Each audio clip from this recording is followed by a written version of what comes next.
You know, the usual suspects, I'll call them, on the left in the media, is just, you know, again, not looking in the mirror. It did no, they not, think it they did didn't not call him Hitler loudly enough. Or that just a lot of people texted me things like, well, you know, you can't fix stupid. Sorry, that doesn't work with me. Yeah, you're stupid because you're not thinking about the bigger picture. You're not thinking about maybe we did something wrong. Maybe we're not perfect. America dumped you, and they're all like, you don't know what you had. No, it's yes, they do. They know what they had. And what they're saying is, we know what we had, and you're... All right, folks, here's the deal. Bill Maher has just dropped a bombshell that's got everyone buzzing. He's taken a hard swing at left-wing pundits, calling out their total disconnect from reality. It's like they've forgotten how to look in the mirror and own up to their mistakes, and Maher's not letting them off the hook.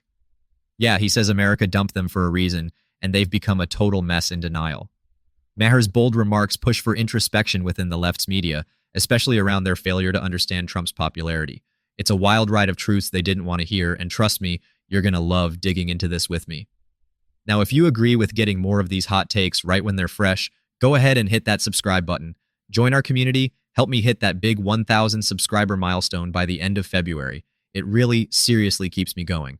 So, don't miss out, subscribe now, and let's keep these conversations rolling. So, let's dive right into it. Bill Maher didn't just stop at pointing fingers, he pulled apart the veil covering the left's reaction to Trump's presidency. And let me tell you, it's quite revealing. Maher isn't just ranting without direction. He's addressing the absurdity, the sheer hyperbole and paranoia that have wrapped around any mention of Trump. I mean, can we even count anymore how many times the media just loses its mind over something Trump says or does? Maher's commentary is not just a critique of the left itself, but a spotlight on mainstream media's obsession, their constant tendency to exaggerate and twist narratives. It's like they're living in a completely different world, one where everything Trump does is the next apocalypse. Bill Maher mentioned how the media often treats every action Trump takes as if it were a disaster of the utmost magnitude. To be honest, it's almost laughable. Remember those times when any slight word out of Trump's mouth was treated like the end of days? Maher highlights this behavior as not only over the top, but as a serious problem. It deepens the divide, creates echo chambers, and prevents meaningful dialogue from happening. All right, let's talk about bias and the role of celebrities in politics. Oh, the irony, right? Hollywood, as we know, loves to project itself as being above the fray, holding what they consider morally superior opinions. However, Maher doesn't hesitate to point out this is part of the problem. When celebrities jump into the political fray, they bring a Hollywood flair to everything, often clouding real issues with glamour. And I remember when Elon Musk hosted, and this is well before he was a Trumper. This is 3 or 4 years. He was just the richest man in the world. And a number of the cast members on Saturday Night Live, they didn't want to deal with him. They didn't exactly boycott, but they made it plain. And I was thinking, really? You have Elon Musk on your show for a week. You could talk to one of the most interesting, brilliant people the world has ever produced, even about this issue that bothers you so much, that he's so rich and lots of people aren't. But no, you don't want to even deal with him. That's what I hate about the left. You're brats. You're brats and you're... Maher touches on how media bias goes beyond just reports. It seeps into who gets to say what. Take live shows like Saturday Night Live, for example. I saw Kamala was on Saturday Night Live, as the losing candidate often is. It worked so well for Hillary. Let's run that back. And it just made me think, I'm sure every single member of the Saturday Night Live cast was a Harris supporter. But what if one of them wasn't? What if one of those cast members was for Trump? Would they have felt comfortable saying so? I really don't think so. They would have had to keep it to themselves. That's not a good place for us to be. I remember when... And that happens even more on the left. What if someone, just one person on the cast, didn't agree with the anti-Trump sentiment? Would they feel comfortable voicing that? According to Maher, probably not. There's a chilling effect on different opinions, which leads to self-censorship. And guys, that's really dangerous for democracy.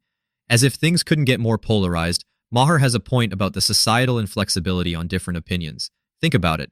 Are we really listening to each other, or are we just waiting for our turn to attack?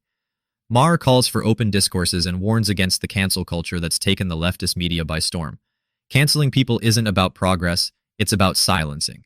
Listen, Maher is not here to sugarcoat anything, and that's probably what makes this commentary hit hard. He touches a nerve about the tendency to label any support for Trump as inherently evil. It's not making the situation better, folks. Maher argues that by casting Trump supporters in such light, the left further pushes them away, fostering more division. Now, there's a recurring theme Maher brings up, the inability to understand why Trump captured the electorate's interest. It's quite simple and striking. Many on the left seem to believe that branding Trump and his supporters in negative terms will work in their favor. Spoiler alert, it's not working. At the end of the day, what people want is to be heard, not ridiculed or demonized for their choices.